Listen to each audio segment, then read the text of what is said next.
LG is dead, but in 2022, I'm trying to bring them back. I have here the best cheap 5G phone that you can buy at less than $200, but it's not perfect. Let me tell you why you should buy the LG Velvet 5G in 2022, even though the year just started and next year is technically the last year of software updates. Either way, let's talk about it. Hello everyone, this is Matt from Real World Review. Let's welcome the new year with the cheapest 5G phone that you can buy, and the next review will probably be the most expensive phone that you can buy from your carrier right now.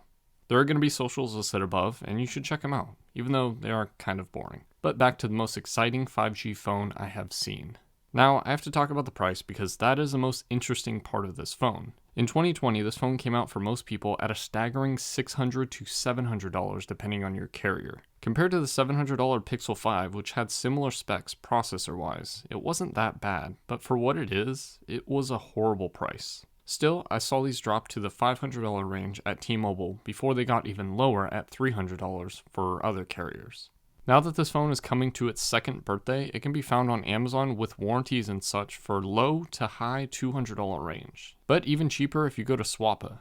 I may have got lucky on this one condition-wise, so I feel that Amazon is a safer bet, but Swappa does have some amazing deals sometimes. Now there are technically cheaper 5G phones, at least what I can see there's one cheaper 5G phone, but a used 5G phone is way better than a Revel phone that T-Mobile sells. And like I said, this Velvet actually cost me less than what this Revel would have costed me at T-Mobile. One strange thing is that the T-Mobile version of the Velvet is technically better, being the only version running a MediaTek Dimensity 1000C over the Qualcomm Snapdragon 765G chip found in the other Velvets, as well as the thicker LG Wing.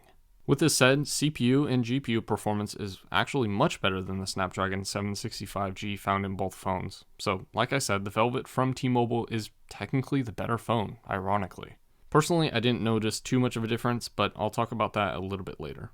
Similar to the LG Wing at around $300 now, the $200 LG Velvet is perfect if you don't mind getting one used.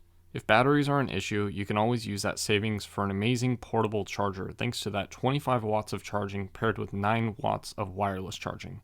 But here's where it's strange. There are multiple versions of this phone, all with pretty much the same look, but with 3 different processors. The Dimensity 1000C, the Snapdragon 765G, both with 5G support, and then one with a Snapdragon 845 chip that supports dual SIM but lacks 5G support.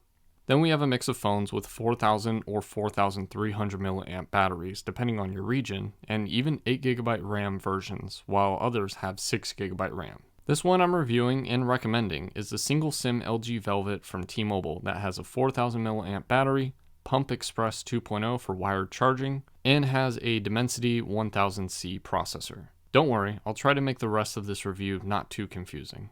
Overall, the price of the phone is actually the reason why I bought this, and $200 is not much for a 5G phone with good specs, but let's talk about those. The launch price was met with cheaper flagship phones like the Samsung S20 FE, Google Pixel 5, and even the Apple iPhone 11, but now the Velvet is dramatically cheaper than those phones, but not dramatically worse.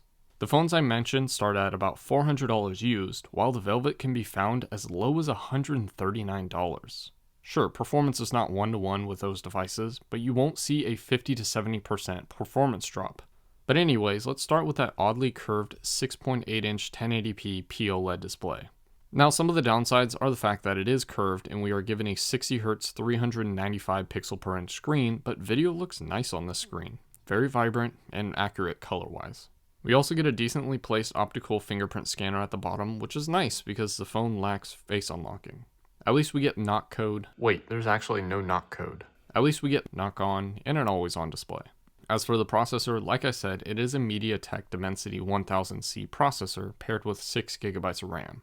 Think Snapdragon 765G, but better in every way. Honestly, I'm not a fan of MediaTek processors, but this one was actually pretty good. This comes with 128GB of UFS 2.1 storage, but allows for a micro SD card slot on the top. This phone was recently updated to Android 11, and it seems like Android 12 will happen, just not sure if that's going to happen this year or in 2023. To power the phone, we get a 4,000 mAh battery, which works. It's not the best, but it lasts throughout the day with little issues. I did find that constant YouTube heats up the phone and kind of drains the battery. Other than that, heat isn't really too much of a problem on this phone. Charging speeds are weird though. Since it's not a Qualcomm chip, we get MediaTek's Pump Express 2.0, which states fast charging, as opposed to the 25-watt charging on other Velvets, but I normally get about 16 watts of charging, which isn't the worst, but also isn't the fastest charging. We do get wireless charging in this phone, which is something you won't see in any new $200 5G phone, other than this one. The phone is tall and narrow, being taller than even the iPhone 13 Pro Max, but not as tall as the LG Wing. The nice thing is the weight, at about 180 grams, making this one of the largest but also lightest phones out there. The front and back are both Gorilla Glass 5, while the middle band is aluminum, something that makes sense at the launch price but is super premium for its current pricing. Another special aspect is water and dust resistance, being IP68 rated as well as shock resistant, but that last part doesn't really matter too much because everything is pretty much solid state inside. On the sides, we have the volume buttons as well as a Google Assistant, followed by a lonely power button on the right side. On the top, we have a microphone as well as that SIM card tray, but under that is a slit for the second loudspeaker. This is a 0.7 watt speaker, while the bottom one is 1.3 watts, so the sound isn't perfect stereo feeling, but it is nice to see that LG did this because in the LG Wing, they didn't even offer dual speakers. With that loudspeaker on the bottom, we have another microphone hole, a USB-C 3.0 port, for video out, as well as having a desktop setup because of that port, and a headset jack.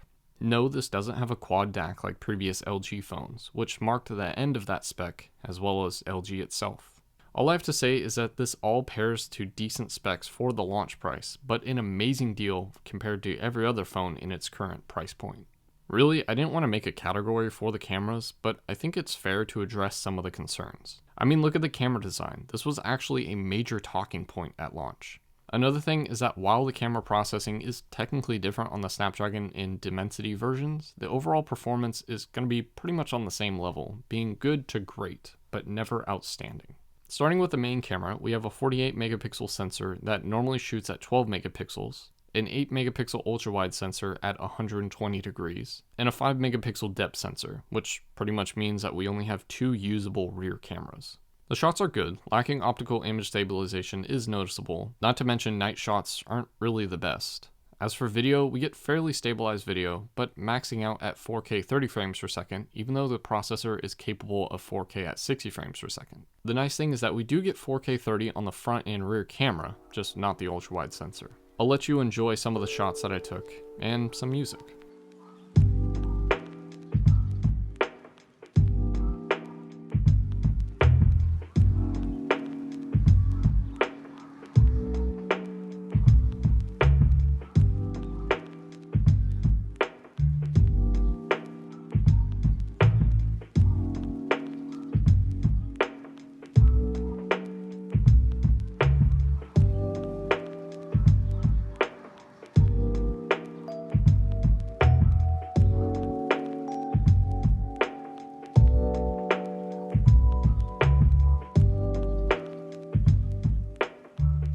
As for the front camera, again, good.